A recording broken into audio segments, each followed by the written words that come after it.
నమస్తే, welcome to BRK news. నేను మీ మధు. సినీ నటి ప్రత్యూష కేసు ఏదైతుందో 24 సంవత్సరాల తర్వాత ఆ తల్లి పోరాటం చేసి సుప్రీంకోర్టు వరకు వెళ్ళి సుప్రీంకోర్టులో కేసు ఫైల్ చేస్తే ఈరోజు సుప్రీంకోర్టు తీర్పిచ్చినటువంటి పరిస్థితి. రైట్, ప్రస్తుతం మనతో పాటు సినీ నటి ప్రత్యూష తల్లిగారు మనతో ఉన్నారు. అమ్మ నమస్తే. అమ్మ నమస్తే. నమస్కారం సార్. అమ్మ కొంచెం గట్టిగా మాట్లాడండి. నమస్కారం సార్. అమ్మ చెప్పండి ఒక్కసారి, ఆ రోజు ఏం జరిగింది, అనేది ఒక్కసారి చెప్పండి అమ్మ.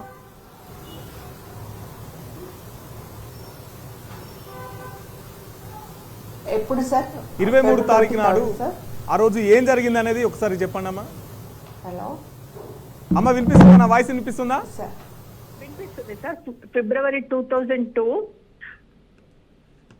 చెప్పండి ఫిబ్రవరి 23rd చెప్పండి, వినిపిస్తుంది. 2002లో మా పాపకి బెంగళూరులో ఒక సినిమా షూటింగ్ ఉండే సార్. ఓపెనింగ్ ఉండేది. దానికి పోవడానికి మా పాప బ్యూటీ పార్లర్కి వెళ్ళి ఫేషియల్ అది చేసుకోవడానికి వెళ్ళింది సార్. అక్కడికి సిద్ధార్థ్ రెడ్డి వచ్చారు. వచ్చేసి ఆఫ్టర్ లాంగ్ టైం నువ్వు మళ్ళీ కలుస్తావు, 1 month షూటింగ్లోకి వెళ్తున్నావు, ఒకసారి మీట్ అవుదాము అని చెప్పేసి తను రిక్వెస్ట్ చేశాడు సార్. అమ్మ ఆ రోజు ఫిబ్రవరి 23 తారీఖు నాడు ఏం జరిగింది అనేది ఒకసారి చెప్పండి అమ్మ. సార్ ఫిబ్రవరి 23 నాడు పాపకి 24వ తారీఖు కన్నడ మూవీ ఒకటి ఓపెనింగ్ ఉండింది సార్. వెంకట్ హీరోగా, ప్రత్యూష హీరోయిన్ గా ఒక మూవీ ఓపెనింగ్ గా ఉండింది. దానికోసం ప్రత్యూష 23వ తారీఖు నాడు పంజగుట్ట ఫెర్రిస్ బ్యూటీ పార్లర్కి వెళ్ళింది సార్ ఫేషియల్ చేసుకోవడానికి. సో అక్కడ ఫేషియల్ చేసుకుని బేగంపేటకెళ్ళి టికెట్స్ తీసుకుని రావడానికి ఆమె ఒక ప్లాన్ చేసుకుని వెళ్ళింది మా ఇంటి నుంచి. నేను లిఫ్ట్ దగ్గరికి వెళ్ళి సెండ్ ఆఫ్ చేశాను. నా కూతుర్ని చూడడం అదే లాస్ట్ సార్, నా పాపని చూడడం.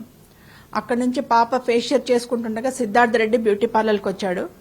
అక్కడ పాపని నువ్వు 1 month వరకు షూటింగ్స్కి వెళ్తున్నావు, షెడ్యూల్స్ ఉన్నాయి కాబట్టి ఒకసారి అలా 5 నిమిషాలు వెళ్ళేసి వద్దాము, మాట్లాడుకొని వద్దాము అని అంటే మా అన్నయ్య కూతురు అత్తమ్మ కోపడుతుంది, వద్దు అని చెప్పేసి ఆపేసింది sir. But Siddharth Reddy request చేస్తే ప్రత్యూష కూడా కన్విన్స్ అయ్యి బయటకు వెళ్ళింది సార్ అతనితో పాటు కార్లో. ప్రత్యూషను మా అన్నయ్య కూతురు చూడడం అదే లాస్ట్ సార్. మళ్ళీ ప్రత్యూష తిరిగి ఇంటికి రాలేదు.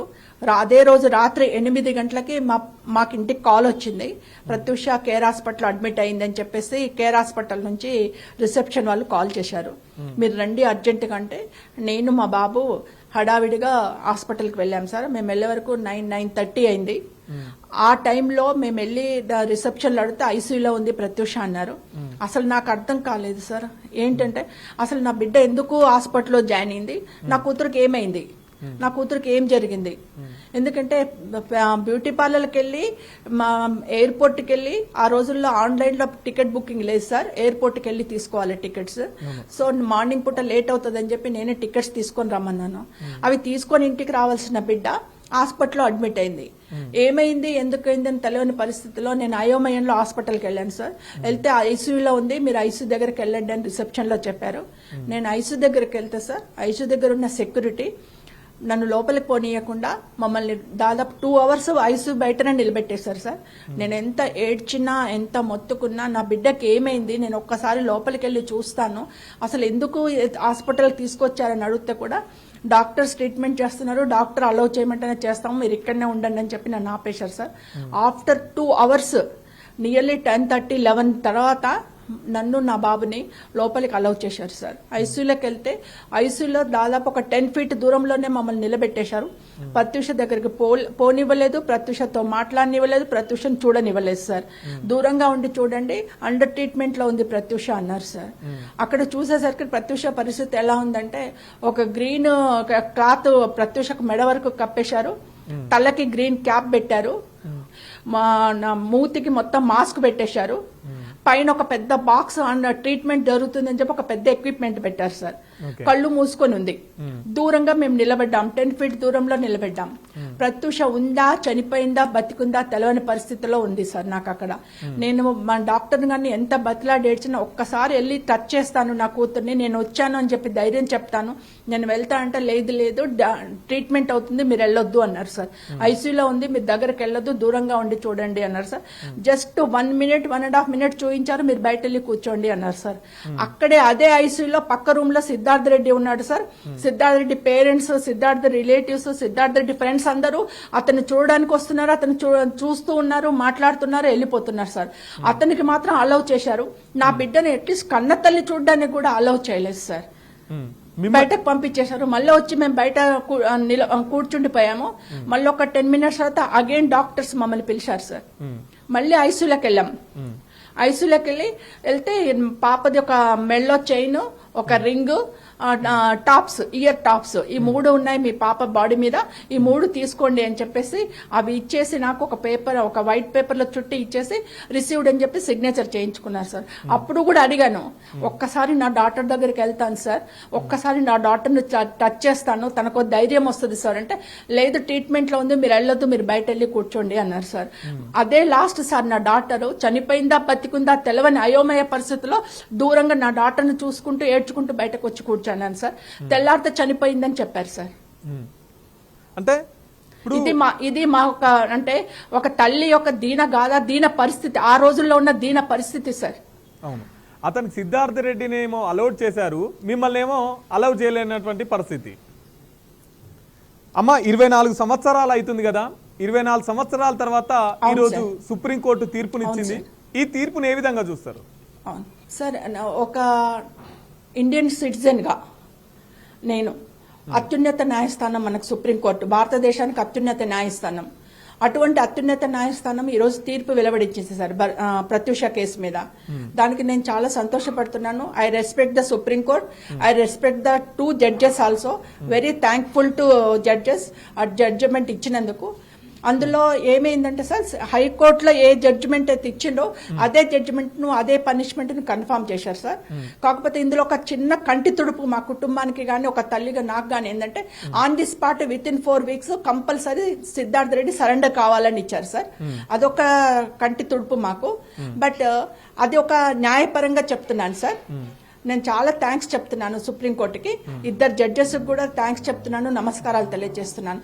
కాకపోతే ఒక తల్లిగా, ఒక బిడ్డను కోల్పోయిన తల్లిగా, ఒక కుటుంబం ఎదుగుదల ఆగిపోయిన ఒక తల్లిగా, ఒక కుటుంబ పెద్దగా నాకు ఈ జడ్జిమెంట్ సంతృప్తి ఇవ్వలేదు సార్. న్యాయం జరగలేదు, మొత్తం న్యాయం జరగలేదు మాకు.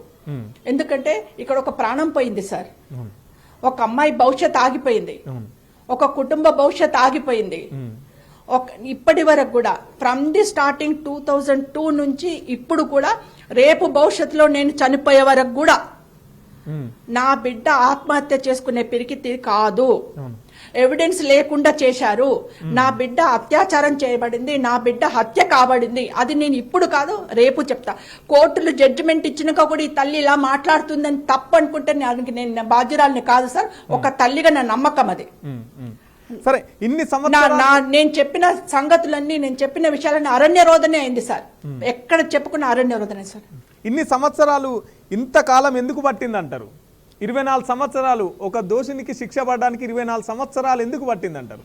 అంటే ఈ లోపం ఎక్కడ జరిగింది అనుకుంటున్నాను? అది నాకంటే ఎక్కువ మీ మీడియా మిత్రులు,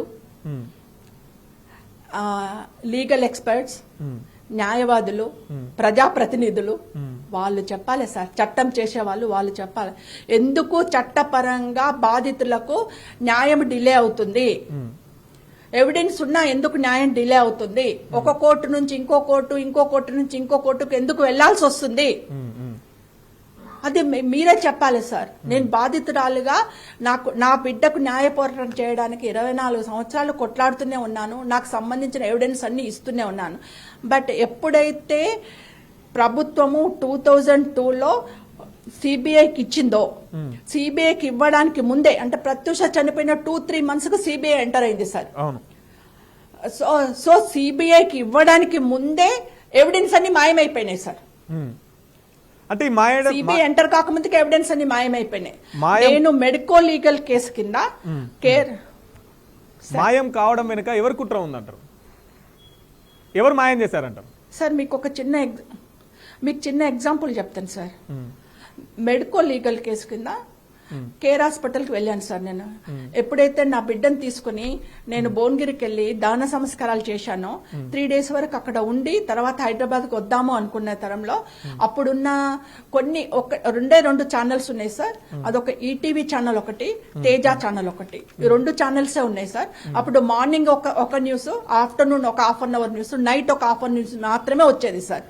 ఆ న్యూస్ కోసం నేను చెకోరో పక్షిలాగా వెయిట్ చేసేది. నా బిడ్డ కేసులో ఇంకేమన్నా ఎంకరేజ్మెంట్ ఉందా, ఇంకేమన్నా దొరుకుతుందా అని చెప్పేసి చెకోరో పక్షిలాగా ఎదురు చూసిన. తెల్లారి మళ్ళీ అవే ఈటీవీ పేపర్, ఆంధ్రజ్యోతి పేపర్, వార్తా పేపర్, ఇలాంటివి మెయిన్ పేపర్సే ఉండే సార్. ఆ పేపర్లలో నేను తెల్లారి న్యూస్ చూసుకుని వాటి మీద అలర్ట్ అయ్యేదాన్ని సార్. అలాంటి సస్పెక్టెడ్ గా ప్రత్యూష డెత్ నార్మల్ డెత్ కాదు, సస్పెక్టెడ్ డెత్ అని ఎప్పుడైతే వచ్చిందో పేపర్లలో కానీ న్యూస్ ఛానల్లో కానీ ఆన్ ది స్పాట్ నేను హైదరాబాద్కి వచ్చేసిన సార్. హైదరాబాద్కి వచ్చేసి నా బిడ్డ ఎందుకు చనిపోయింది, నన్ను ఎందుకు మోసం చేసింది, నా బిడ్డకు నేను అలాంటి ఫెసిలిటీస్ కల్పించలేదు, ఒక బాధ్యత రెస్పాన్సిబిలిటీ నా గర్ల్ గా పెంచాను, నా బిడ్డ అంత పిరికిది కాదు, ఆత్మహత్య చేసుకునేంత పిరికిది కాదు, సస్పెక్టెడ్ డెత్ అంటున్నారు, ఇందులో ఏమి జరిగిందని తెలుసుకోవడానికి నేను హైదరాబాద్కి వచ్చిన సార్. హైదరాబాద్కి వచ్చేసి నా ఎంక్వైరీలో నేను తిరిగాను. ఫస్ట్ కేర్ హాస్పిటల్కి వెళ్ళి కేర్ హాస్పిటల్లో మెడికో లీగల్ కింద ప్రత్యూషకి ఏ డ్రెస్ అయితే చేంజ్ చేశారో, నన్ను ఏ డ్రెస్ అయితే తెచ్చిమన్నారో ఇంటి నుంచి, నేను ఆ డ్రెస్ తెచ్చిచ్చిన తర్వాత ప్రత్యూష డ్రెస్ ను మీరు మార్చిన డ్రెస్ నాకు ఇవ్వండి. మెడికో లీగల్ కింద మీరు హాస్పిటల్ కు ఒక సస్పెక్టెడ్ పర్సన్ ఆపదలో వచ్చినప్పుడు అది మెడికో లీగల్ కేసు అవుతుంది. ఆ మెడికో లీగల్ కేసు కింద ప్రతి పేషెంట్ మీద ఉన్న ప్రతి ఆర్టికల్ ను ప్రిజర్వ్ చేయాల్సిన బాధ్యత హాస్పిటల్ది యాజ్ పర్ లీగల్. మీరు నాకు చైన్ ఇచ్చారు, రింగ్స్ ఇచ్చారు, ఇయర్ రింగ్స్ ఇచ్చారు, అన్ని ఇచ్చారు, బట్ డ్రెస్ ఎందుకు ఇవ్వాల అని అంటే వాళ్ళు ఏమంటారు సార్, ప్రత్యూష మోషన్ చేసింది అందుకనే డ్రెస్ తీసుకుపోయి మేము డస్ట్బిన్ లో వేసాము, తెల్లారి డస్ట్బిన్ మా సర్వెంట్స్ తీసుకెళ్లి తగలబెట్టేశారు. మేము డైలీ అన్వాంటెడ్ మెటీరియల్ అంతా కూడా మేము కాల్ చేస్తాం కాబట్టి ప్రత్యూష డ్రెస్ కూడా కాల్ చేస్తారు. This is very irrespectable answer sir. ఒక కార్పొరేట్ హాస్పిటల్ ఒక మెడికో లీగల్ కేసు వచ్చినప్పుడు ఆ పేషెంట్ మీద ఉన్న ప్రతి ఆర్టికల్ ను ప్రిజర్వ్ చేయాలి. సరే అమ్మా, ఈ తీర్పు మీకు చేయలేదు సార్. మెయిన్ ఎవిడెన్స్ దేని మీద అయితే ఉంటుందో. బట్ మేడం, ఈ తీర్పుకు ఒక తల్లిగా నేను సంతృప్తి చెందలేదు అని చెప్పేసి చెప్తున్నారు కదా, మళ్ళీ ప్రిజర్వ్ చేయాలి కదా సార్, చెప్పండి. మళ్ళీ కోర్టుకు వెళ్లే అవకాశం ఉందా? అవును అంటే సార్, మార్నింగ్ మా అడ్వకేట్ జడ్జిమెంట్ అనౌన్స్ కాగానే నాకు కాల్ చేసి కొన్ని ఇష్యూస్ చెప్పారు సార్. ఇలా నా జడ్జిమెంట్, హైకోర్టు జడ్జిమెంట్ నే కన్ఫర్మ్ చేశారు, ఆన్ ది స్పాట్ నా అక్యూజ్డ్ సరెండర్ కమ్మన్నారని చెప్పి కొన్ని ఇష్యూస్ చెప్పారు సార్. దీని మీద మీరు ప్రొసీడ్ కండి, నేను జడ్జిమెంట్ కాపీ తీసుకుంటా. ఆ కాపీ అంటే చాలా పేజెస్ ఉన్నాయి, అవి అందులో మీకు మెయిన్ అన్ని నేను అండర్లైన్ చేసి పంపిస్తా. దెన్ మీరు దాన్ని చూసుకోండి. చూసుకున్న తర్వాత వీ కెన్ మీట్ వన్స్, మనం కూర్చొని డిస్కస్ చేద్దాము అని అన్నారు సార్. నేను న్యాయ సలహాలు తీసుకోకుండా ఇప్పుడే ఏం ఫర్దర్ స్టెప్ వేస్తా అన్నది చెప్పలేను సార్. ముందు నేను నా అడ్వకేట్ తోటి డిస్కస్ చేయాలి, న్యాయ సలహాలు తీసుకోవాలి, ఆ తర్వాతనే ఫర్దర్ ఏం చేయాలన్నది నేను ప్రొసీడ్ అవుతాను సార్. గతంలో ఈ కేసు నడుస్తున్నప్పుడు చాలా మంది మంత్రుల పిల్లల పేర్లు కూడా బయటకు వచ్చినాయి. సో దోషులు వీలే అని చెప్పేసి, సరిగ్గా వీలే అని చెప్పేసి మీరు అనుకుంటున్నారమ్మా? ఇంకెవరన్నా తప్పించుకున్నారా దీంట్లో? అంటే ఆ కాలంలో సార్ చాలా మంది అలిగేషన్ చెప్పారు, వీళ్ళు ఉన్నారు, వాళ్ళు ఉన్నారు, వాళ్ళ ఇన్వాల్వ్మెంట్ ఉంది, వీళ్ళ ఇన్వాల్వ్మెంట్ ఉంది అని చెప్పి చాలా మంది చెప్పారు సార్. బట్ కోర్టుకు అలిగేషన్ కాదు సార్, కోర్టుకు ఎవిడెన్స్ కావాలా. ఫస్ట్ ఎవిడెన్స్ కావాలి. నేను వెళ్ళి అలిగేషన్ చెప్తాను, వీళ్ళు ఉన్నారు, వాళ్ళు ఉన్నారని పేర్లు చెప్తాను, అమ్మ ఎవిడెన్స్ పట్టుకురాపో అంటారు. ఇప్పుడు మెయిన్ అక్యూజ్డ్ అయిన సిద్ధార్థ రెడ్డి ఎవిడెన్సే అన్ని మాయమైపోయినాయి. ఇక నేను అలిగేషన్ చెప్పిన వాళ్ళ ఎవిడెన్స్ ఎక్కడి నుంచి తేవాలి సార్? ఒకవేళ నేను అలిగేషన్ చేస్తా, ఎవిడెన్స్ తేలేకపోతా, వాళ్ళు వస్తారు, మా పేరు తీశారు, పరువు నష్టం దావా అంటారు. ఇవన్నీ క్రియేట్ అవుతాయి సార్. నా దగ్గర ఎవిడెన్స్ దొరకకుండా చేశాను నేను. అదే ఫ్రమ్ ది స్టార్టింగ్ మీ అందరికి, మీడియా మిత్రులందరికీ అదే చెప్తున్నా, ఒక్క సాక్ష్యం లేకుండా చేశారు. మునిస్వామి రిపోర్ట్ ను కౌంట్ చేసుకోలేదు, మెడికో లీగల్ కింద డ్రెస్ ను తగలబెట్టారు, త్రిసభ్య కమిటీ రిపోర్టును మాత్రమే కౌంట్ చేసుకున్నారు. డెడ్ బాడీని చూసి పోస్ట్ మార్టం చేసి రిపోర్ట్ తయారు చేసిన రిపోర్టునేమో పక్కన పడేశారు. కొన్ని ఎవిడెన్స్ తీసుకొని కొన్ని రిపోర్ట్లను తీసుకొని ఆ అన్నిటిని కలిపి డెడ్ బాడీని చూడకుండా పోస్ట్ మార్టం చెయ్యకుండా ఒక ముగ్గురు డాక్టర్లు కూర్చొని ఎవిడెన్స్ రిపోర్ట్లను ముందర పెట్టుకొని తయారు చేసిన రిపోర్టు కరెక్ట్ అని చెప్పి దాన్ని తీసుకున్నారు. ఇది ఎంతవరకు న్యాయమో, ఎంతవరకు జస్టిస్? ప్రత్యూషకి ఈ సందర్భాల్లో పూర్తి న్యాయం జరుగుతుందా అన్నది మీరే డిసైడ్ చేయండి సార్. ఓకే, సరే, ఈ హత్యకు ప్రేమ వ్యవహారమే కారణమా, ఇంకేమైనా మోటివ్ ఉందమ్మా? ఇంకా వేరే కోణాలు మీరు ఏమన్నా అనుకుంటున్నారా, ఇంకా వేరే అంశాలకు సంబంధించి? సార్, పాప ఇంటర్మీడియట్ లో ఉన్నప్పుడు సిద్ధార్థ రెడ్డి పరిచయం అన్నారు సార్. ఓకే, అప్పుడు నాకేం తెలియదు సార్, అది కో ఎడ్యుకేషన్ కాలేజ్. పాపను నేను అంటే నాకెవరు లేక నేను మార్నింగ్ వెళ్తే ఈవినింగ్ ఒక స్కూల్ టీచర్ని సార్. మాకు అప్పుడు బస్ ఫెసిలిటీ ఎక్కువ ఉండేది కాదు, బొమ్మల రామారం ఇంటీరియర్ ప్లేస్ అప్పుడు. సో ట్రాన్స్పోర్ట్ హెవీగా ఉండేది కాదు. మార్నింగ్ 7 o'clock వెళ్తే మేము వచ్చే వరకు నైట్ 8:30 అలా అయ్యేది సార్. యాదగిరిగుట్ట బస్సు మాత్రమే మాకు ఉండేది. ఆ బస్సు మిస్ అయితే కూడా మేము లారీలు ఎక్కి వచ్చేవాళ్ళము. అంత కష్టంగా ఉండేది మాకు ట్రావెలింగ్ అక్కడ. సో ఆ పరిస్థితుల్లో మా పాప ఒక్కతే ఉంటది. నాకు హస్బెండ్ చిన్నప్పుడే చనిపోయాడు కాబట్టి పాప పెద్దదైపోయింది. ఒక్కతే ఇంట్లో ఉంటే ప్రాబ్లం అవుతుంది, బాబునైతే నేను చూసుకోవచ్చు అని చెప్పేసి నేను తీసుకొచ్చేసి ఇక్కడ Gautami residential school SR Nagar లో, Gautami residential college SR Nagar లో జాయిన్ చేసుకున్నాను సార్. సెక్యూరిటీ కోసం జాయిన్ చేసుకున్నా. అక్కడే గర్ల్స్ హాస్టల్ ఉంది వాళ్ళదే, అందులో పాప నుంచాను సార్. అక్కడ కో ఎడ్యుకేషన్ కాబట్టి సిద్ధార్థ రెడ్డి పరిచయం అయ్యాడేమో సార్. ఆ తర్వాత మా పాప సినిమా రంగ ఫీల్డ్ కి ఎంటర్ అయింది. పాప హీరోయిన్ గా బాగా ఎస్టాబ్లిష్ అయిన తర్వాత 19 years వచ్చిన తర్వాత అప్పుడు చెప్పింది నాకు పాప, నేను సిద్ధార్థ రెడ్డిని లవ్ చేస్తున్నాను అని. అప్పుడు నేను కూర్చొని పాపకు చెప్పా, అమ్మా ఇప్పుడు నువ్వు అప్కమింగ్ హీరోయిన్వి, నీకు ఇంకా ఎర్నింగ్ పెరగలేదు, రెమ్యునరేషన్ పెరగలేదు, ఇప్పటికీ మనం మిడిల్ క్లాస్ లోనే ఉన్నాము. నువ్వు మంచి ప్రొఫెషన్ డెవలప్ చేసుకో, మంచి హీరోయిన్గా మంచిగా డబ్బులు సంపాదించుకో. ఈ లోపల ఆ అబ్బాయి కూడా ఇప్పుడు చిన్న ఎడ్యుకేషన్ చేస్తున్నాడు, క్వాలిఫికేషన్స్ పెంచుకుంటాడు, ఒక ఉద్యోగం చేసుకోవడానికో ఏదైనా బిజినెస్ పెట్టుకోవడానికో క్వాలిఫై అవుతాడు అతను. అప్పుడు మీరిద్దరు ఇదే ఫ్రెండ్షిప్ తోటి కంటిన్యూ అవుతే నేను తప్పకుండా పెళ్లి చేస్తానని చెప్పాను సార్. అప్పుడు మా పాప కన్విన్స్ అయింది, సరే అమ్మా నేను ప్రొఫెషన్ మీద కాన్సన్ట్రేట్ చేస్తా, మేము డెవలప్ అవుతాము అని చెప్పింది. అయితే పాపకు అప్పటి నుంచి ఏమైందంటే ఆఫర్లు రావడం మొదలు పెట్టినాయి సార్. తమిళ్లో కానీ తెలుగులో కానీ మోర్ ఆఫర్స్ వచ్చినాయి. పాప బాగా బిజీ అయింది. సో బిజీ అయిన క్షణంలో సిద్ధార్థ రెడ్డిని కలవడం తక్కువ అయిపోయింది. వాళ్ళ ఇంట్లో సిద్ధార్థ రెడ్డి వాళ్ళ ఇంట్లో ఒప్పుకోలేదు సార్ పేరెంట్స్. ఒప్పుకోకపోయేసరికి ఈ అబ్బాయికి ఏమైపోయిందంటే ఒక ఇన్ఫీరియారిటీ కాంప్లెక్స్, ఒక న్యూన్యతా భావం పెరిగిపోయింది అబ్బాయిలో. ప్రత్యూష ఈ విధంగా బాగా డెవలప్ అయిపోతుంది, మోర్ ఆఫర్లు వస్తున్నాయి, రేపటి నాడు నన్ను రిసీవ్ చేసుకుంటుందా లేదా, కలవడానికి టైం ఇస్తుందా లేదా, నన్ను అసలు పెళ్లి చేసుకుంటుందా అని ఒక న్యూన్యతా భావం వచ్చేసింది. సో దానికి సంబంధించే ప్రత్యూష 1 month నేను 2 films కు 15 days తమిళ్లో డేట్స్ ఇచ్చాను సార్. ఫస్ట్ డే బెంగళూరుకి వెళ్ళి అక్కడ సినిమా ఓపెనింగ్ అయిన తర్వాత డైరెక్ట్ ప్రత్యూష హైదరాబాద్ కు రాదు సార్, చెన్నైకి వెళ్ళిపోతుంది. అక్కడ 2 schedules అయిపోయిన తర్వాతనే హైదరాబాద్ కు వచ్చే పరిస్థితి ఉంది సార్. అంటే మోస్ట్లీ 1 month వరకు ప్రత్యూష రిటర్న్ ఉండదు. అందుకే అతను బ్యూటీ పార్లర్కి వచ్చేసి ఒక 5 minutes మనం కలిసి మాట్లాడదామని చెప్పి తీసుకెళ్లాడు సార్. అక్కడ దారుణంగా రాక్షసుడిలాగా, ఒక ప్రేమికుల్లాగా కాకుండా ఒక రాక్షసుడిలాగా, ఒక మృగంలాగా ప్రత్యూషను తన కళ్ళ ముందనే జరిపించేసి చంపేశాడు సార్. ఇది ఒక తల్లిగా నేను నమ్మిన నిజం. అది ప్రపంచం నమ్ముతుందా లేదా, న్యాయస్థానం నమ్ముతున్నదా లేదా నాకు తెలియదు సార్. ఒక తల్లిగా నేను నమ్మిన నిజం. మేడం, ఒక సిద్ధార్థే ఉన్నారా? సిద్ధార్థతో పాటు ఇంకెవరైనా ఉన్నారా? ఎంతమంది ఉన్నారు సార్?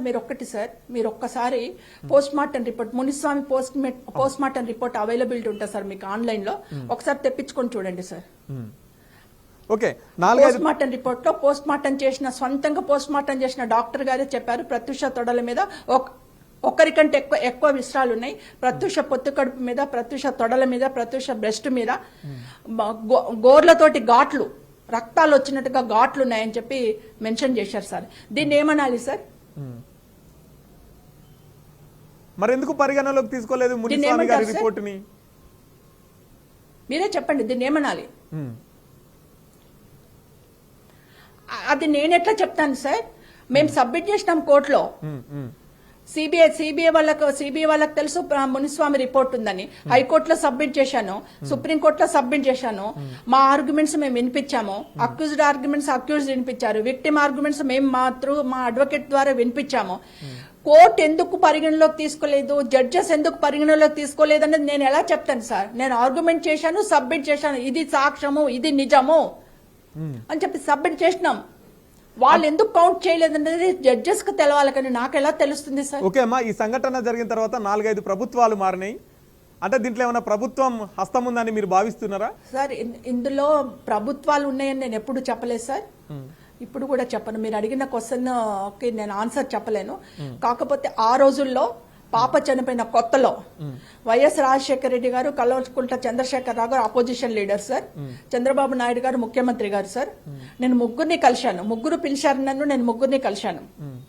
అప్పుడు సిబిఐకి ఇవ్వమని రిక్వెస్ట్ చేశాను, అసెంబ్లీలో కూడా మాట్లాడారు. చంద్రబాబు నాయుడు గారు చాలా ప్లీజింగ్ అయ్యారు, సిబిఐకి ఇచ్చారు సార్. సిబిఐ ఇన్వెస్టిగేషన్ స్టార్ట్ చేసింది. సిబిఐ ఏమేమి కౌంట్ చేసుకుంది, ఏమేమి ఇన్వెస్టిగేషన్ చేసింది అన్నది హైడ్ పెడతారు సార్, సీక్రెట్ గా పెడతారు, మీకు నాకు చెప్పరు సార్. బట్ నన్ను అడిగారు, నాకు సంబంధించిన ఇష్యూస్ అన్ని కూడా సిబిఐ వాళ్ళకి చెప్పాను సార్. వాళ్ళు final report session court, Nampally session కోర్టులో సబ్మిట్ చేశారు. దాని మీద 5 years సెషన్ కోర్టు పనిష్మెంట్ ఇచ్చింది సార్. తర్వాత 2011లో ఆ జడ్జిమెంట్ వస్తే, 2006లో జడ్జిమెంట్ వస్తే నేను హైకోర్టుకి వెళ్ళాను. 5 years సరిపోదు, ఇక్కడ నా కూతురు చనిపోయింది, అత్యాచారం చేయబడ్డది, చంపేశారు, మా ఫ్యామిలీ అన్యాయం అయిపోయింది, నా కూతురు అన్యాయం అయిపోయింది, ఇది కరెక్ట్ కాదు, లైఫ్ ఇంప్రిజన్మెంట్ ఇవ్వండి, జీవిత ఖైదీ ఇవ్వండి అని చెప్పేసి నేను హైకోర్టుకి వెళ్ళాను సార్. 2011లో వెళ్తే ఇప్పుడు మొన్న 25 డిసెంబర్లో జడ్జిమెంట్ రిజర్వ్ అయింది సార్ సుప్రీంకోర్టులో. ఇప్పుడు సుప్రీంకోర్టు అయితే హైకోర్టులో ఏమొచ్చిందంటే 5 years లో 50% చేశారు సార్. అక్కడ చెప్పండి హైకోర్టు ఏమని తీర్పిచ్చింది? అది 2.5 years ఇచ్చింది సార్, రెడ్యూస్ చేసింది. సెషన్ కోర్టు ఇచ్చిందని రెడ్యూస్ చేసింది.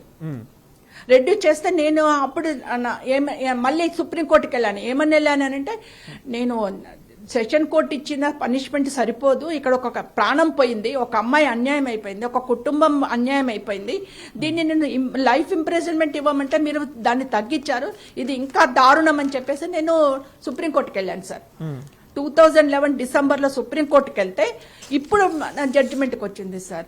అందులో కూడా ఈ జడ్జిమెంట్ ఆఫ్టర్ 14 ఏళ్ల తర్వాత వచ్చిన జడ్జిమెంట్ లో కూడా నాకు ఒక హోప్ ఉండే సార్, తప్పకుండా జీవిత ఖైదు పడుతుంది, ఇక్కడ ఒక ప్రాణం పోయింది, ఒక అమ్మాయి జీవితం ఆగిపోయింది, ఒక అమ్మాయి భవిష్యత్తును నాశనం చేసిండ్రు, ఒక అమ్మాయిని నాశనం చేసిండ్రు, ఒక కుటుంబ అభివృద్ధిని నాశనం చేసిండ్రు, దిక్కులేని వాళ్ళని చేసిండ్రు అనే ఒక బాధ మీద ఒక హోప్ ఉండే నాకు సుప్రీంకోర్టులో న్యాయం జరుగుతుంది అని. కానీ ఆ జడ్జెస్ కూడా, ఇద్దరు జడ్జెస్ కూడా సేమ్ హైకోర్టు ఏదైతే పనిష్మెంట్ ఇచ్చిందో దాన్నే కన్ఫర్మ్ చేశారు sir. I received the judgment, I accept the judgment, I respect the court, I respect the judgment. ఎందుకంటే అత్యున్నత న్యాయస్థానం సార్. మేడం, ఇన్ని సంవత్సరాలు పోరాటం చేసినా కూడా, ఇన్ని సెషన్ కోర్టు, హైకోర్టు, సుప్రీంకోర్టు వరకు వెళ్ళినా కూడా మీకు ఏదైతే సెషన్ కోర్టులో తీర్పు వచ్చిందో అదే కోర్టు సుప్రీం ఇచ్చింది కదమ్మా. సెషన్ కోర్టు తీర్పు ఇవ్వలేదు సార్. సెషన్ కోర్టులో 5 ఏళ్లు ఇచ్చారు, దాన్ని హైకోర్టులో 50% చేశారు. ఆ 50% చేసి ఏదైతే హైకోర్టులో కన్ఫర్మ్ చేశారో దాన్ని సుప్రీంకోర్టు ఇచ్చింది సార్, సెషన్ కోర్టు ఇయ్యలేదు సార్. సో మీ డిమాండ్స్ ఏంటి? మీకు అందుకనే నాకు న్యాయం జరగలేదు అంటున్నాను సార్. కంప్లీట్ న్యాయం జరగలేదు, ఒక అసంతృప్తి ఉంది. సో మీ డిమాండ్స్ ఏంటి అమ్మా? ఎటువంటి న్యాయాన్ని కోరుకుంటున్నారు మీరు? సార్, జీవిత ఖైదీ పడాలి సార్. ప్రాణం పోసే హక్కు లేనప్పుడు ప్రాణం తీసే హక్కు ఎవరిచ్చారు సార్? ప్రాణం పోయగలుగుతామా సార్? మనం ప్రాణం పోయలేమో, అశక్తులం మనం. ప్రపంచంలో ఏ వ్యక్తి కూడా ప్రాణాన్ని పోయలేడు. మరి ప్రపంచంలో ఈ మనుషులకు ప్రాణాలు తీసే హక్కు ఎవరిచ్చారు సార్? ఇష్టం వచ్చినట్టు చంపుతాము, ఇష్టం వచ్చిన, మాకు ఇష్టం లేకపోతే చంపుతాము, మాకు ఇష్టం ఉంటే దగ్గర తీస్తాము అనే హక్కు ఎవరిచ్చారు సార్? అవును. ఇప్పుడు మీరంటే సుప్రీంకోర్టు వరకు వెళ్ళి పోరాటం చేసి మరి, అందుకే అంటున్నా, కర్మ ఫలితాన్ని అనుభవించాలి. కర్మ ఎప్పుడు రిటర్న్ అవుతుంది సార్? ఇప్పుడు మీరంటే సుప్రీంకోర్టు వరకు వెళ్ళగలిగారమ్మా, కానీ మిగతా వాళ్ళ పరిస్థితి ఆ విధంగా ఉండదు కదా. సార్ నా పరిస్థితి అదే సార్.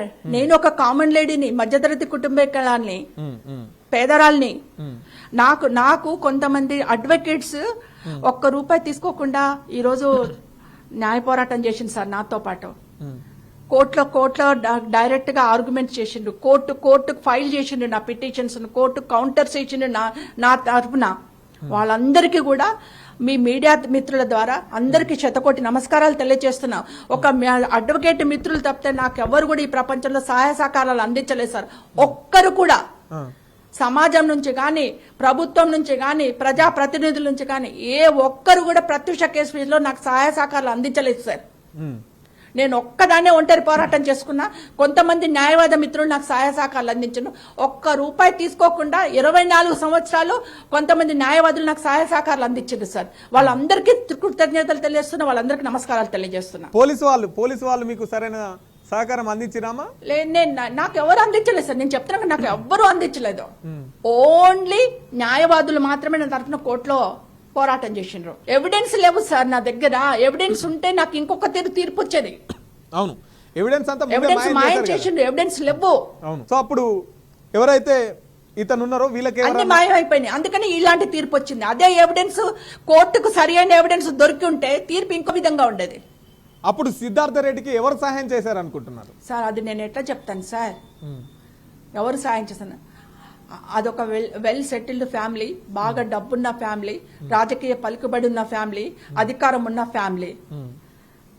వెనకబడి ఎవరు సహాయం చేశారంటే నేను పేర్లు ఎట్లా చెప్పగలుగుతాను? కంపల్సరీ ఇన్ఫ్లుయెన్స్ ఉంటుంది, కంపల్సరీ సహాయ సహకారాలు ఉంటాయి అందరివి. ఒక మా ఒక బాధితుల కుటుంబము, మధ్యతరగతి కుటుంబము, దిక్కులేని కుటుంబం కాబట్టి మమ్మల్ని ఈ విధంగా అన్యాయం చేసిండ్రు. ఈ విధంగా న్యాయం దొరకకుండా అన్ని ఎవిడెన్స్ మాయం చేయించింది సార్. చివరిగా ఏం చెప్పాలనుకుంటున్నారు?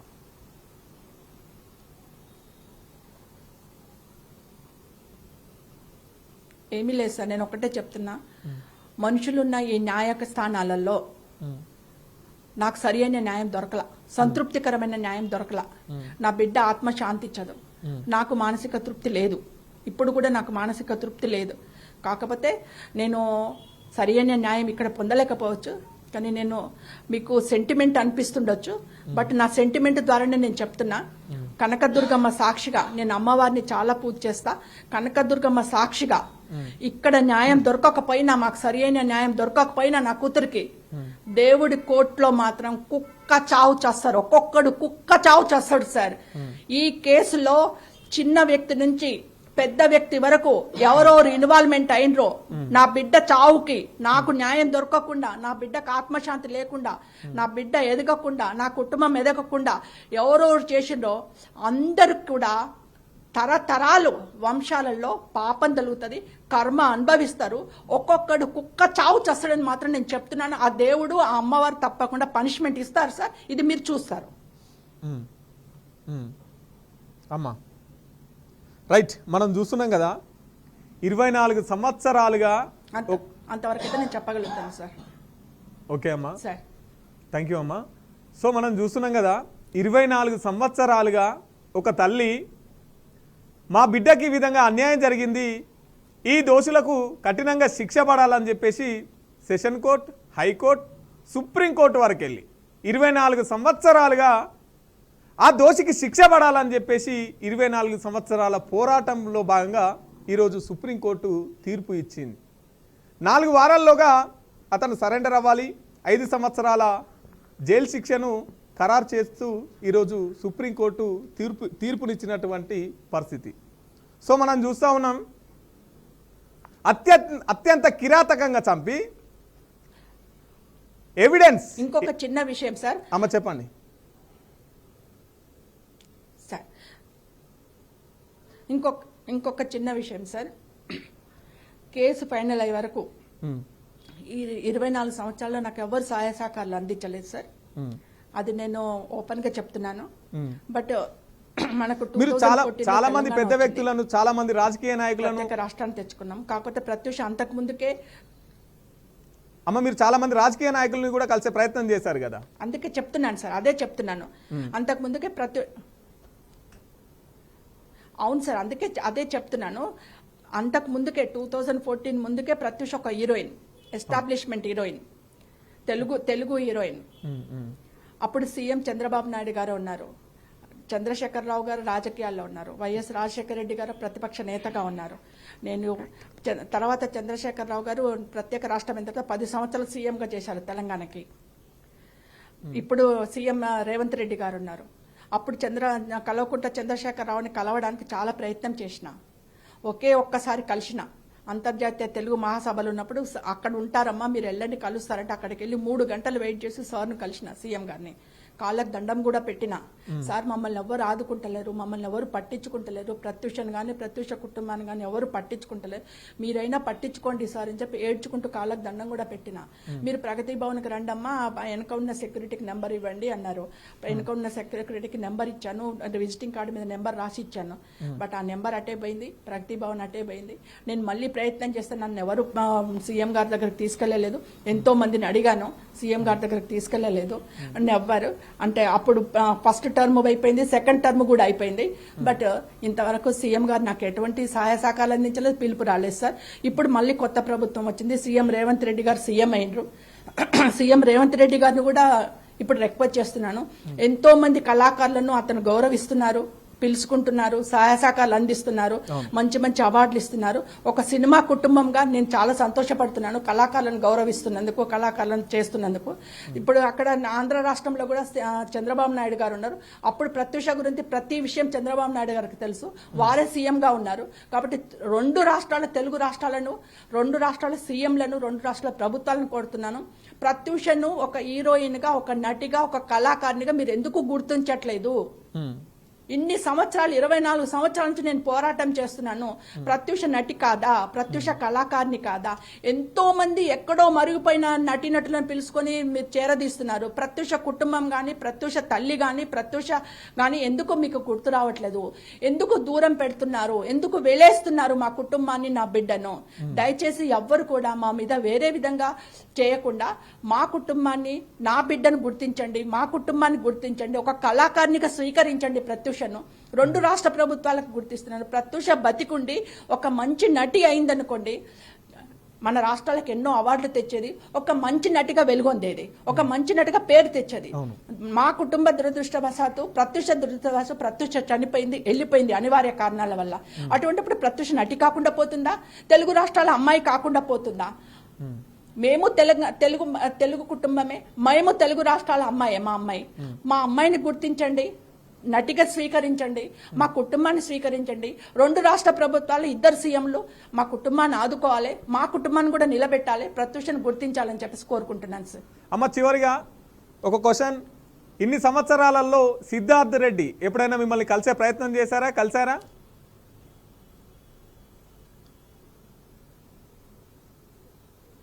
లేదు sir, I hate that person. అంటే కూడా ఇష్టపడట్లేదు నేను. కలిసే ప్రయత్నం అతను ఎప్పుడైనా చేశారా? ఎందుకంటే ప్రేమికుడు అంటే ఇష్టం లేకపోతే వదిలిపెట్టాలి, కానీ అత్యాచారాలు చేయించి చంపకూడదు సార్. దుర్మార్గుడు అంటారు, రాక్షసుడు అంటారు, మృగం అంటారు. అటువంటి వాడిని చూసినా వేస్ట్ సార్, చూసినా కూడా దరిద్రం చుట్టుకుంటది మాకు.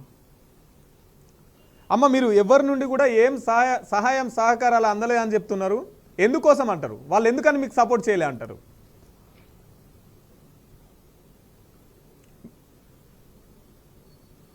నాకు తెలియదు సార్, వాళ్ళనే అడగాలి. సినిమా రంగం నుంచి కానీ, రాజకీయ రంగం నుంచి కానీ, ప్రజాప్రతినిధులు అంటే ప్రజలకు సేవ చేసే వాళ్ళు, ప్రతినిధులుగా నిలబడే వాళ్ళు సార్, నా నాలెడ్జ్ లో మీనింగ్.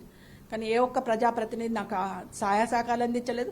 మేము ఉన్నామమ్మా, అసలు ఒక ప్రత్యూష కుటుంబం ఉందా, ప్రత్యూష కుటుంబంలో మనుషులు ఉన్నారా, చచ్చిపోయారా, బతికారా అన్నది కూడా ఎవరు ఇన్నేళ్లలో ఎవరు పట్టించుకోలేదు సార్. మమ్మల్ని మా బతుకు మేమే పడుతున్నాము, మా కష్టం మేమే పడుతున్నాం, కానీ మమ్మల్ని ఎవరు పట్టించుకునలేదు. ఈరోజు సుప్రీంకోర్టులో జడ్జిమెంట్ రిజర్వ్ అయిందని చెప్పేసి అందరూ గుర్తిస్తున్నారు, బట్ అంతకుముందు మమ్మల్ని ఎవరు గుర్తించలేదు, మా దగ్గరికి ఎవరు రాలేదు.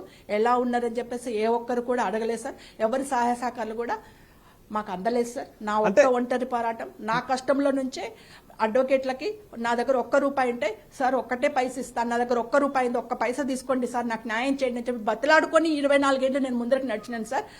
నా స్వయం శక్తి మీద నా బిడ్డ ఖర్చు పెట్టుకున్నాను, కానీ నాకు ఏ ఒక్కరు ముందరికి రాలేదు. ఏ ఒక్కరు నాకు ఒకరు ఫైనాన్షియల్ హెల్ప్ చేయలేదు, మోరల్ హెల్ప్ చేయలేదు, లీగల్ హెల్ప్ చేయలేదు, ఎలాంటి హెల్ప్ సహాయ సహకారాలు ఎవరు అందించలేదు సార్. అంటే మీకు అన్యాయం జరిగిందని తెలుసు, మీరు ముఖ్యమంత్రులను కలిసినారు, మంత్రులను కలిసినారు, మీకు అన్యాయం జరిగిందని కూడా ప్రపంచమంతా కూడా తెలుసు. కానీ మీ దగ్గరికి ఎందుకు రాలేదు, మీరు వెళ్ళి కలిసినా కూడా ఎందుకు అని చెప్పేసి వాళ్ళు పట్టించుకోలేదు, మీకు ఎందుకు అందించలేదు అంటే ఏం చెప్తారు? అంటే వాళ్ళు కావాల్సుకొనే చేశారా, ఇంకెవరైనా ప్రమేయం ఉందంటారా?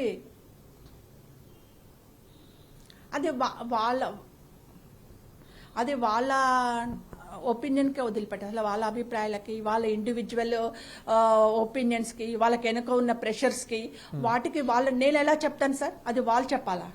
ఓకే, నేను వెళ్తే ఓకే అమ్మా చేస్తాము అంటారు, మళ్ళీ రెస్పాన్స్ ఉండదు. నేను ఎన్నిసార్లు అడగాలి సార్?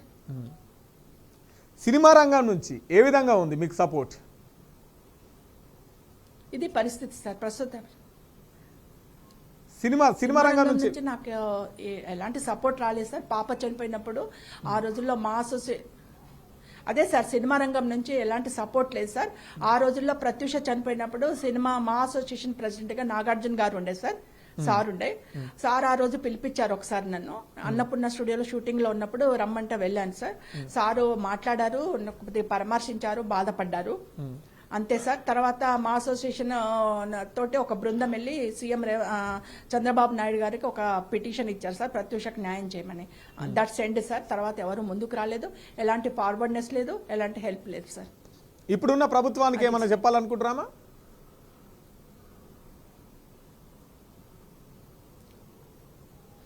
నేను సీఎం రేవంత్ రెడ్డి గారు కూడా ప్రత్యూష కేసులో ఉన్నారు సార్. అంటే తెలుసు ఆయనకి ప్రత్యూష కేసు అంటే వివరంగా తెలుసు. సో నేను సీఎం రేవంత్ రెడ్డి గారిని, తెలంగాణ ప్రభుత్వాన్ని, సీఎం చంద్రబాబు నాయుడు గారిని, ఆంధ్రప్రదేశ్ ప్రభుత్వాన్ని, 2 ప్రభుత్వాలు కూడా ప్రత్యూష ఉన్నప్పుడు ఉన్నాయి కాబట్టి, కంబైన్డ్ ఏపీగా ఉంది కాబట్టి 2 ప్రభుత్వాలను, 2 సీఎంలను కోరుకుంటున్నాను, విన్నవిస్తున్నాను, రిక్వెస్ట్ చేస్తున్నాను సార్. ప్రత్యూషను గుర్తించండి ఒక కళాకారినిగా, ప్రత్యూష కుటుంబాన్ని గుర్తించండి ఒక ఆపదలో ఉన్న కుటుంబము, ఎదగలేని కుటుంబంగా. ప్రభుత్వం ద్వారా సీఎం గారు, 2 సీఎంలు దయార్థ హృదయంతో కుటుంబాన్ని ఆదుకోండి, ప్రత్యూషను గుర్తించండి అని చెప్పి కోరుతున్నాను, రిక్వెస్ట్ చేస్తున్నాను సార్. ప్రత్యూషకు జరిగినట్టు మరో ఆడపిల్లకు జరగకుండా ఉండాలంటే ఏం చేయాలి?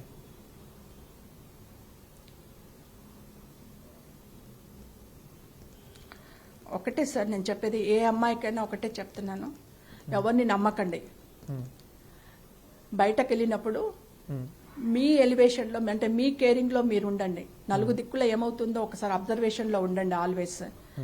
మీ ప్రొఫెషన్, మీ డెవలప్మెంట్, మీ ఎడ్యుకేషన్, మీ ఫ్యామిలీ, మీ పేరెంట్స్ జాగ్రత్తగా చూసుకోండి. ఒక్కసారి నమ్మి అయిపోయిందంటే, ఇప్పుడు నా కూతురుంది, బ్యూటీ పార్లర్కి వెళ్ళి నమ్మి సిద్ధార్థ రెడ్డి వెంట వెళ్ళింది. ఏమైపోయింది? నేను పెళ్లి చేసి అత్తగారింటికి పంపించిన అమ్మాయిని శ్మశానానికి పంపించుకోవాల్సిన పరిస్థితి ఏర్పరచాడు అతను, చంపేసి పంపించాడు నాకు. అందుకనే ఈ రోజుల్లో అతి జాగ్రత్తగా ఉండండి అమ్మా. మిమ్మల్ని కని పెంచి పెద్ద చేసి కష్టపడి డబ్బులు సంపాదించి మీ ఎడ్యుకేషన్కు, మీ ప్రొఫెషన్కి పెట్టిన తల్లిదండ్రులను మీరు ఏదైనా ఒక పని చేసే ముందు, ఒక ధైర్యం అన్న ఫార్వర్డ్ స్టెప్ వేసే ముందు మీ పేరెంట్స్ను, మీ ఇంటిని గుర్తు చేసుకోండి. ఎందుకంటే సార్, మేమందరం తల్లులం ఏం కోరుకుంటాము? మా పిల్లల ముందర మేము వెళ్ళిపోవాలని కోరుకుంటాం. కానీ మా ముందర పిల్లలు వెళ్ళిపోతుంటే మా పరిస్థితి ఏంటి సార్? ఆ పరిస్థితి తేవద్దు తల్లిదండ్రులకు అని చెప్పేసి ప్రతి ఆడపిల్లని కోరుతున్నాను, ప్రతి మగపిల్లగాన్ని కోరుతున్నాను. అందరూ జాగ్రత్తగా ఉండండి.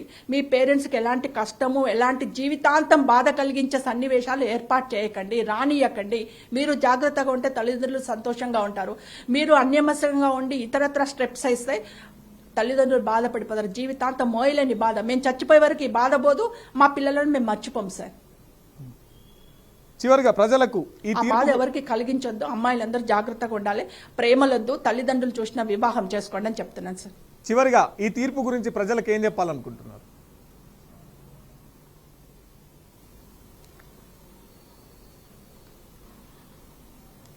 సార్ మళ్ళీ నేను చెప్తే ఎవరన్నా ఏమని అనుకుంటారేమో, but I opened sir. Society ఒక్క 1 మినిట్ సార్. ఒక సొసైటీలో సమాజంలో 2 గ్రూపులు ఉంటాయి సార్. ఒకటి పేద కుటుంబం, ఒకటి ఉన్నత వర్గ కుటుంబం. ఇవాళ కులాలు గిలాలు అవన్నీ ఏం కాదు సార్.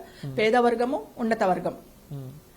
సో ఈ రెండు వర్గాలలో పేద వర్గంలో అక్యూజ్డ్ ఉండి ఉన్నత వర్గంలో విక్టిమ్ ఉంటే పేద వర్గంలో ఉన్న అక్యూజ్డ్కి తప్పకుండా శిక్ష పడుతుంది. ఓకే, అది 10 years పడవచ్చు, 20 years పడవచ్చు, లైఫ్ పడవచ్చు, కానీ మస్ట్ పనిష్మెంట్ వస్తుంది.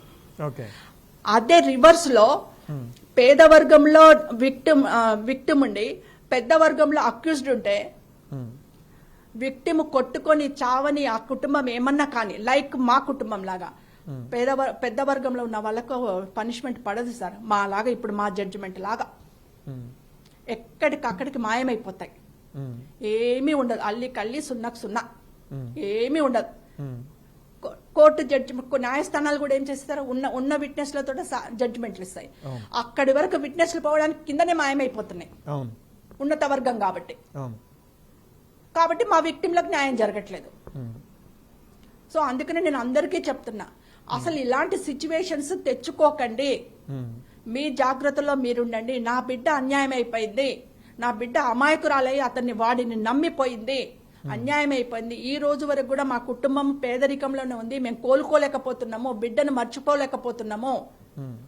24 ఏళ్ళు అయినా సరే నేను నా కూతుర్ని ఇప్పుడు కూడా మర్చిపోలేకపోతున్నా, ఒక్క క్షణం కూడా మర్చిపోలేకపోతున్నా. అలాంటి పరిస్థితి మీ కుటుంబాలకు తేకండి. మీరు ఎవ్వరిని నమ్మకండి. మీకు న్యాయం జరగదు అని చెప్పేసి నా మిడిల్ క్లాస్, నా పేద కుటుంబాలకు చెప్తున్నాను సార్. ఓకే, థ్యాంక్ యూ అమ్మా, థ్యాంక్ యూ. మీరు బాధితులైనా మీకు న్యాయం జరగదు, ఓకే, అది మాత్రం చెప్తున్నాను sir. Thank you so much sir, thank you so much. Right, చూసాం కదా, ఒక తల్లి చేతికొచ్చినటువంటి బిడ్డ, కళ్ళ ముందు పెరిగినటువంటి బిడ్డ సడన్గా హాస్పిటల్ నుంచి ఫోన్ వచ్చింది, మీ బిడ్డ హాస్పిటల్లో అడ్మిట్ అయ్యారు అని చెప్పేసి తల్లి హాస్పిటల్కి వెళ్తే హాస్పిటల్కి తల్లిని రానివ్వాల. ఎంత ప్రిప్లాన్డ్గా ఈ కేసులో ఉన్నటువంటి సాక్ష్యాల్ని మాయం చేయడానికి ఇటు పోలీసు యంత్రాంగం, ఇటు కార్పొరేట్ హాస్పిటల్, మనం చూస్తాం ఏదైనా సంఘటన జరిగితే గవర్నమెంట్ హాస్పిటల్కి తీసుకెళ్ళాలి, కానీ ఇక్కడ ప్రైవేట్ హాస్పిటల్కి తీసుకెళ్ళిరు. ఇంకా విచిత్రం ఏంటంటే తల్లిని రానివ్వాల. ఎవరైతే ప్రేమిస్తున్నటువంటి ఈ వ్యక్తి సిద్ధార్థ్ రెడ్డి ఎవరైతే ఉన్నారో అతన్ని అలౌడ్ చేసిరు. తర్వాత ఇప్పుడు తల్లి చెప్పింది మనం విన్నాం, డ్రెస్సును మాయం చేశారని చెప్పేసి.